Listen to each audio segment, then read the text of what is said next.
जय भीम, नमो बुद्धाय. बुद्ध धम्म आणि संस्कार या चॅनलमध्ये पुन्हा एकदा आपणा सर्वांचे स्वागत आहे. मागील भागामध्ये आपण बघितलं की बौद्धांचे जीवन मार्ग काय आहेत. तसेच आपण बघितलं कुशल अकुशल कर्म, पाप कर्म, लोभ, तृष्णा, त्याग, क्रोध हे सर्व आपण बघितलं. आता आपण बघणार आहोत स्व आणि स्वतःवरती विजय मिळवणं. स्व म्हणजे आपण स्वतः आणि ह्या स्वला जर स्वत्व असेल तर त्याने स्वत्वावर विजय संपादन करण्याचा प्रयास करावा. म्हणजे आपण स्वतःवरती विजय मिळवण्याचा प्रयास केला पाहिजे. हाच बौद्धांचा जीवन मार्ग आहे. माणूस हा स्वतःच स्वामी असतो. म्हणजे आपल्याशिवाय दुसरा कोणी आपला स्वामी होऊ शकत नाही. तो स्वतःच आपल्याला संयत करत असतो, स्वतःच आपल्याला नियंत्रित करत असतो. त्याचं सर्वस्व जे आहे ते स्वतःमध्येच असतं. जो माणूस मूर्ख अर्हताच्या आर्याच्या शिलवानांच्या शासनाची उपेक्षा करतो आणि मिथ्या सिद्धांताचा तो स्वीकार करतो आणि मिथ्या आचरण करत असतो, म्हणजे खोटं आचरण करायचं, खोट्या गोष्टींवरती विश्वास ठेवायचा, या पद्धतीचं त्याचं आचरण असतं. आणि ज्या पद्धतीने एखादं कथ्थक बोरूचं फळ आहे ते त्याच्या विनाशाचं कारण ठरतं, त्याच पद्धतीने त्याच्या कर्माची फळं ही त्याच्या विनाशाची कारणं असतात. जो पाप कर्म करत असतो त्यालाच ही फळं भोगावी लागतात आणि जो पाप कर्म करत नाही तो मात्र शुद्ध असतो, तो पवित्र होतो. मनुष्य जो आहे ना तर तो स्वतःलाच पवित्र किंवा अपवित्र करत असतो. म्हणजे आपण आहोत तर आपण दुसऱ्याला पवित्र करू शकत नाही किंवा अपवित्र करू शकत नाही. आणि त्यामुळेच इथे असं म्हटलेलं आहे की स्व म्हणजे आपण स्वतः, आपणच आपला स्वामी आहोत. आणि जो हा सुखोपभोग जो आहे तर याच्यापासून जो विरक्त असतो किंवा ज्याचा आपल्या इंद्रियांवरती पूर्णपणे नियंत्रण असतं, जो अन्न ग्रहण करताना सुद्धा त्याचं नियंत्रण असतं, म्हणजे नुसतं अन्न ग्रहण करायचं तर ते नुसतं खातच राहायचं असं नाही, तर त्यालाही कुठली तरी नियंत्रणाची एक पद्धत असते. त्या पद्धतीने त्याचं नियंत्रण असतं प्रत्येक गोष्टीवरती. आणि जसं काय एखाद्या पर्वताला एखादं किती मोठं वादळ आलं तर ते हलवू शकत नाही, तर ह्या माणसाला सुद्धा कुणीही आपल्या जागेपासून बाजूला करू शकत नाही किंवा त्याला आपल्या मार्गापासून कोणीच विचलित करू शकत नाही. माणसाने सर्वप्रथम आपण स्वतः एखाद्या धर्माच्या मार्गावरती चालावं आणि नंतर त्याने इतरांना उपदेश द्यावे. म्हणजे आपल्याला त्यातलं काही कळत नाही किंवा आपण स्वतः त्यातलं काही करत नाही आणि आपण दुसऱ्यांना उपदेश करू नये. आणि म्हणूनच स्वनियंत्रण हे अवघड आहे. कारण आपण जर आपल्यावरतीच जर नियंत्रण नसेल आणि आपण इतरांना जर उपदेश देत असेल तर ते चुकीचं आहे. म्हणून आपण स्वतःवरती नियंत्रण ठेवलं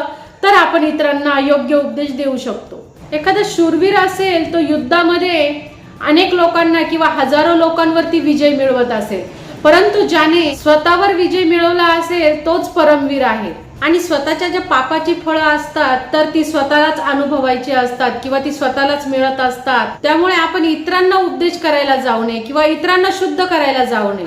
आपण स्वतःच संरक्षक आहोत. जर आपणच जर स्वतःचे जर संरक्षण झालो तर आपल्याला इतर कुठल्याही संरक्षणाची गरजच भासणार नाही. आणि आपल्या स्वतःसारखा संरक्षण मिळणं हे अति दुर्लभ आहे. पुढे सुज्ञ व्हा, सुसंगत व्हा आणि ज्ञानी व्हा हा सुद्धा बौद्धांचा जीवन मार्ग आहे. असा कुठला माणूस आहे का की जो माणूस तुमचं योग्य काम कुठलं आहे याचा तुम्हाला मार्ग दाखवतो किंवा तुम्ही काय केलं पाहिजे काय नाही केलं पाहिजे याचा तुम्हाला मार्ग दाखवतो. जसं एखाद्याने जर आपल्याला गुप्तधन जर दाखवलं तर आपण पटकन त्याचा ऐकतो. त्याच पद्धतीने जो आपला विचार करतोय, चांगला विचार करतोय किंवा आपल्याला चांगला मार्ग जर दाखवत असेल तर त्याचेही त्याच पद्धतीने ऐकावे. आणि जो दोषासाठी आपल्याला नियंत्रित करतो किंवा आपल्याला शिक्षा देतो किंवा जो आपल्याला योग्य आणि अयोग्य या गोष्टींमध्ये आपल्याला थांबवत असतो, असा माणूस नेहमीच सज्जनांना प्रिय असतो आणि जे दुर्जन असतात त्यांना अप्रिय असतो. पाप कर्म करणारे मित्र नसावेत, पुण्य कर्म करणारे मित्र असावे. मित्र असे जोडावे जे श्रेष्ठ असतील. जो धम्मामृत प्राशन करतो तो नेहमी प्रसन्न चित्ताने सुखपूर्वक राहत असतो. सज्जन माणसे श्रेष्ठ पुरुषांनी उपदेशलेल्या धम्माचा आनंद घेत असतात, आनंद पावतात ते. पाटकर हा आपल्या इच्छेप्रमाणे पाणी वळवत असतो. बाण बनवणारा जो असतो तोही आपल्या इच्छेप्रमाणे बाण हा वाकवत असतो. सुतार जो असतो तर तोही आपल्या इच्छेप्रमाणे एखादी वस्तू बनवत असतो लाकडाची. त्याच पद्धतीने आपणही आपल्या स्वतःला एक आकार द्यायचा असतो. आणि सुज्ञ माणसे जे असतात ते निंदा आणि स्तुतीने कधीही ते आपलं मन विचलित करत नाही. आणि सुज्ञ माणसे जे असतात तर ते धम्म श्रवणाने, धम्म ग्रहणाने गहन गंभीर सरोवरासम ते अगदी शांत असतात, शांत होतात। आणि सत्पुरुष जे असतात तर ते कुठल्याही परिस्थितीमध्ये आपलं मन जे असतात ते विचलित होऊ देत नाही। ते इंद्रिय वासनेच्या सुखाबद्दल कधी बोलतही नाही आणि त्यांच्या वाट्याला सुख येवो किंवा दुःख येवो ते कधीही कुठलाही भाव, प्रसन्न किंवा अप्रसन्न भाव कधीही ते त्यांच्या चेहऱ्यावरती आणत नाही किंवा तसा भाव ते व्यक्त करत नाहीत। आणि जो माणूस पाप कर्म करतो त्याला मात्र त्याची फळं जोपर्यंत भेटत नाही तोपर्यंत त्याला ती खूप गोड वाटत असतात, खूप छान वाटत असतात। आणि एकदा का ती फळं मिळायला सुरुवात झाली की मग मात्र तो त्या अग्नीमध्ये जळत असतो। आणि एखाद्या वाटसरूला जर चांगली संगत जर भेटली नसेल तर मूर्खाची संगत तर करूच नये। एकतर एकट्याने चाललं तरी चालेल, परंतु सुज्ञ माणसाने मूर्खाची संगत कधीही करू नये। आणि माणूस नेहमी हा माझा पुत्र आहे, हा माझा मुलगा आहे, हे माझं घर आहे, ही माझी संपत्ती आहे, ही माझी जागा आहे, यामध्येच व्यस्त असतो। त्याला हेही कळत नाही की आपण स्वतःचे नसतो।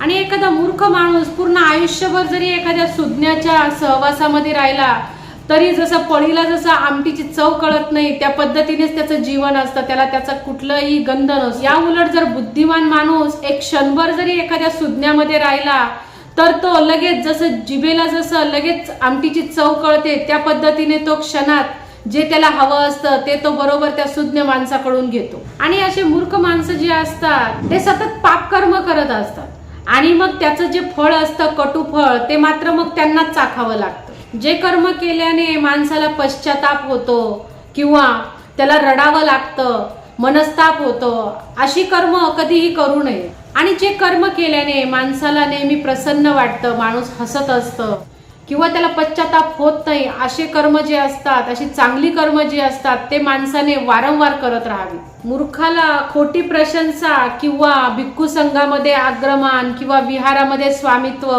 किंवा लोकांमध्ये सन्मान याची खुशाल हाव धरू द्या।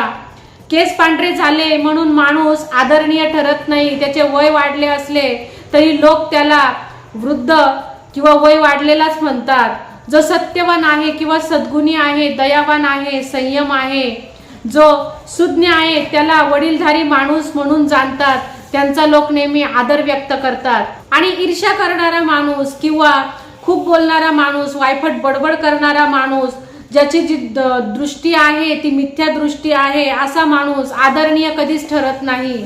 परंतु ज्या माणसाचे सर्व जे दुर्गुण आहेत तर ते विनाश पावलेले आहेत, त्याने त्याचं मुळापासून उच्छेद केलेला आहे, त्याची घृणा द्वेष या भावनांचा सुद्धा त्याने त्याग केलेला आहे, असा माणूस सुज्ञ असतो, तो सर्वांनाच आदरणीय असतो।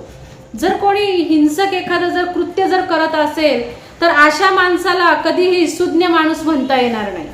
आणि या विपरीत जो धम्म आणि अधम्म यांच्यातला भेद जाणतो, जो विद्वान आहे आणि इतरांना योग्य मार्गदर्शन करतो, जो हिंसेच्या मार्गाने नव्हे तर धम्माच्या मार्गाने मार्गदर्शन करतो, असा धम्मरक्षकच आदरणीय आहे। एखादा माणूस जर खूप बोलत असेल तर याचा अर्थ तो खूप विद्वान आहे, परंतु एखादा जर शांत असेल, द्वेषमुक्त असेल, भयमुक्त असेल तर त्याला विद्वान समजावं। आणि एखादा माणूस खूप बोलतो म्हणून तो धम्मप्रवण होत नाही। एखाद्याला थोडंसं ज्ञान असेल परंतु तो कायेने वाचेने धम्माशी अगदी लीन असेल, तो जर धम्माची जर अवमानना जर करीत नसेल तर तोच धम्मप्रवण समजावा। या लोकांमध्ये मातृत्व सुखकर असते, पितृत्व सुखकर असते आणि श्रमणत्व सुद्धा सुखकर असते। वृद्धत्व येईपर्यंत शीलाचं आचरण जे असतं तेही सुखकर असतं, प्रज्ञा लाभ सुखकर असते, पापापासून विरत राहणे सुखकर असते।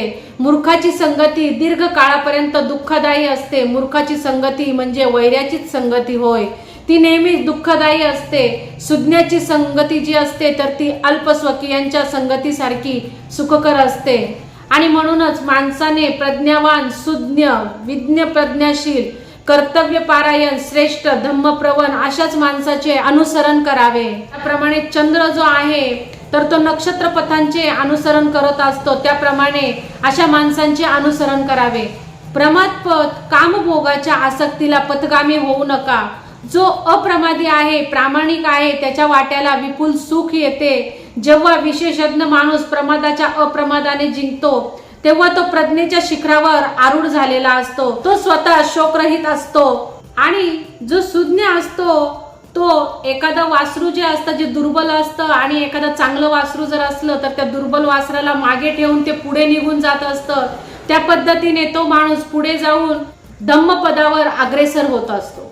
कोणतेही काम करताना विवेकशील असावे, कोणतेही कर्म करताना तुमचे चित्त जे आहे ते एकाग्र असावे, प्रत्येक विषयाला अप्रमादी आणि धैर्यवान असावे. हाच बौद्ध जीवनाचा मार्ग होय. आपण जे काही आहोत तर ते संपूर्णपणे आपल्या विचारांवरती असतं. आपले विचार जे आहेत, आपण जर वाईट विचारांनी जर विचार केला, दुःख हा आपला पाठलाग करत असतो. आणि आपण जर चांगल्या विचारांनी जर विचार करत असलो तर आपले सुख जे असतात ते आपल्या सोबत नेहमीच असतात. विवेकहीन विचारहीन होऊ नका. आपल्या विचारांवरती सावधान चित्ताने लक्ष असू द्या. आणि एखादा हत्ती जसा चिखलामध्ये रुतला असेल तर तो धडपडत असतो बाहेर निघण्यासाठी, त्याच पद्धतीने आपल्याला जे वाईट मार्ग आहे त्याच्यातून बाहेर पडण्यासाठी तुम्ही प्रयत्न करत राहा. सुज्ञांनी आपले जे विचार आहे तर त्यांच्यावरती नियंत्रण करण्याचा प्रयत्न करायचा आहे. कारण विचार जे असतात तर ते चंचल असतात, ते नेहमी सैरभैर फिरत असतात.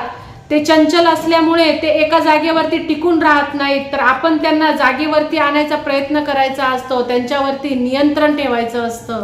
ज्या प्रकारे एखाद्या घराचं जर छत जे असतं तर ते एखाद्या छिद्रातून ते पाणी गळत असतं आणि मग ते खाली संपूर्ण ओलं होतं, त्याच पद्धतीने आपलं जे चित्त असतं तर त्याच्यामध्ये सुद्धा वाईट विचार हा प्रवेश करण्याचा प्रयत्न करत असतात. आणि मग एखादं घर जे आहे तर ते व्यवस्थित जर त्याचं छत जे आहे ते बनवलेलं असेल, ते जर झाकलेलं जर असेल तर तिथून पाणी खाली गळणार नाही. त्याच पद्धतीने जर आपलं जे मन आहे ते जर चिंतनयुक्त जर असेल तर त्याच्यामध्येही वाईट विचार प्रवेश करणार नाही. आणि आपलं जे मन आहे तर ते सैरभैर फिरतं आहे, परंतु मी आता त्याला नियंत्रित करणार आहे, मी त्याला जागेवरती आणणार आहे. जसा एखादा माहूत आपल्या हत्तीला जे आहे तर तो आपल्या ताब्यामध्ये घेत असतो, त्याच पद्धतीने आपल्या मनावरती सुद्धा आपला ताबा असला पाहिजे. आणि माणसाचे चित्त अस्थिर असेल तर त्याला अधम्माचे जर ज्ञान नसेल किंवा त्याचे चित्त अशांत असेल तर त्याची प्रज्ञा पूर्णत्वेला प्राप्त होणार नाही, त्याची प्रज्ञा दोषरहितच राहील. म्हणजे द्वेष द्वेषाची हानी करतं किंवा वैरी वैऱ्याची हानी करतं, परंतु चित्त हे माणसाची सगळ्यात मोठी हानी करत असतं. आणि चित्त जर योग्य मार्गावर असेल किंवा ते धम्म मार्गावर जर स्थिर असेल तर ते आई वडील किंवा आपली पत्नी असेल, आपले स्वकीय असेल यांच्यापेक्षाही ते खूप हितकारक असतं.